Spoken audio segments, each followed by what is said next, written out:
Hi guys, welcome back to my channel. Today we're here to talk about Bitcoin fraud and how to avoid it. So if you're receiving money from the latest stimulus checks and are looking to invest in Bitcoin, here's what to avoid getting scammed out of losing your Bitcoin. Okay, so as recently as July 2020, Twitter got hacked, in which hackers got into their admin console, giving them access to send tweets freely from these accounts. They told followers to send money to a specified blockchain address, which was totally bogus, and in return, they promised them twice the amount of money as a charitable gesture. Now, these were totally fraudulent promises, and in fact, 320 transactions occurred as a result of this hack, which was super successful from a hack's perspective, but those who lost their Bitcoin never got it back. So what should you know when you're trying to buy Bitcoin? Well, firstly, where do you get it from? Usually an exchange. How do you get it? You need a paying account, and where to put it after you buy it, which is known as a digital wallet. Now, these are the 3 steps in which you need to pay attention to and keep secure every step of the way. If there's any new element in the mix, like a social media account, an email address, or some other way that someone is trying to transact Bitcoin with you, then it's totally fraudulent. So definitely stay on high alert and know the entire workflow before you go and buy your first Bitcoin. A wallet generates 2 keys, a public key and a private key. The public key is what you use to send and receive Bitcoin. That is what you can freely exchange. Now, if you have a private key, that is, however, totally confidential. You should not be sharing with anybody. That is just for you. In fact, I recommend you don't even write it into your computer, even if it's on a password keeper app.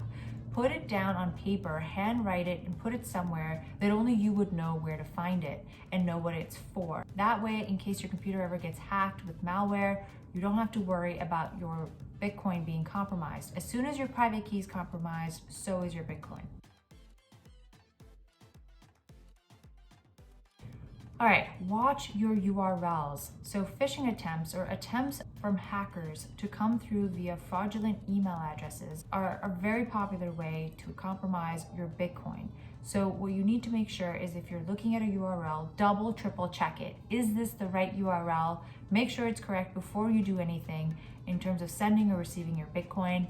What hackers like to do is take a URL you're familiar with and you've seen before and just make slight changes to it, something that your eyes won't readily notice if you're working through quickly and not taking a moment to check before you send or receive any Bitcoin.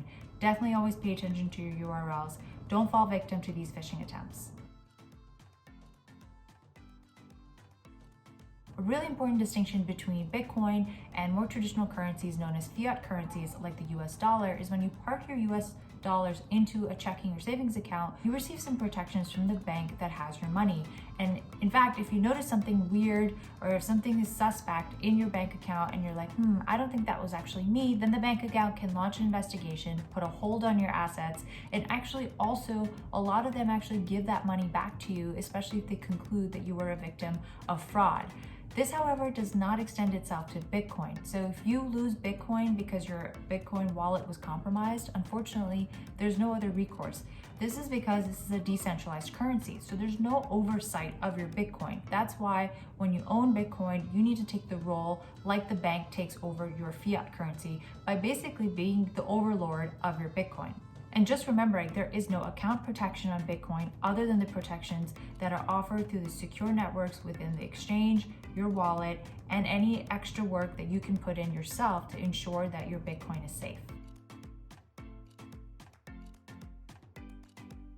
So another unfortunate scam that's been going around lately is the promise of some kind of middleman to help one buy Bitcoin. There is absolutely no need for such middlemen. And in fact, if you see a request from this fake company to say, hey, you can pay me a fee and I'll get you access to Bitcoin, then that's totally fraudulent. There's absolutely no need for these middlemen. You can go out and buy that Bitcoin yourself. In fact, you can and should only buy it for yourself and no one else. In fact, not only are they ripping you off these fees to do the transaction, but chances are if you send the money to them, that money is never coming back to you. This kind of scam is really preying upon the more vulnerable parts of the population, particularly the elderly, who are often victim to other sorts of scams as well, such as Medicare scams and Social Security benefit scams. So it's just one of the other things to watch out for. So if you're buying Bitcoin for yourself and also have helped with an elderly parent, make sure you warn them as well so they're on the lookout and not mistakenly sending their secure information and compromising their Bitcoin.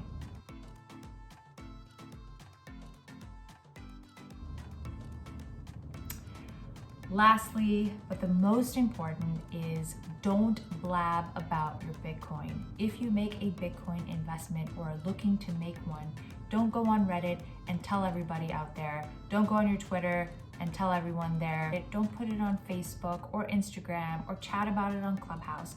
The more people that you tell about your Bitcoin investment, the more vulnerable you're making yourself. Hackers are looking to understand who's out there and who's in making these investments that they can get their hands on. So the less information that you provide to the world, the better. There's no need for you to go and tell them for any other reason other than for boasting. So it's probably not a great idea anyway, especially since it's such a volatile asset. The more people you tell, the more vulnerable you make yourself.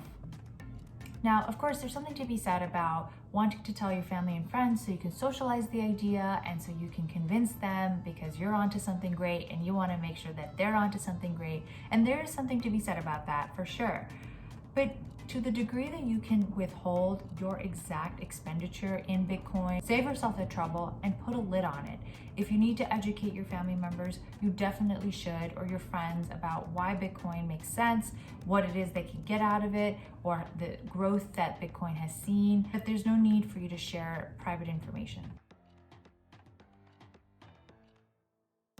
Here are my quick tips on how to avoid Bitcoin fraud.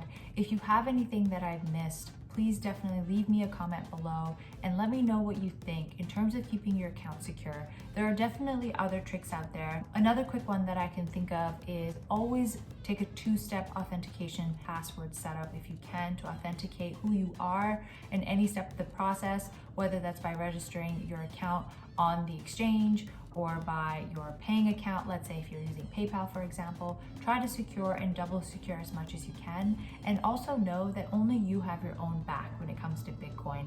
That is a game changer, and that is one of the reasons why it's taken off so well, and one of the benefits that I can offer for the unbanked. However, the unbanked and the elderly and other vulnerable groups are being scammed when it comes to Bitcoin. So let's spread the message so we can create a more secure store of value. Okay guys, that's all I have for today. Thanks for watching. Bye.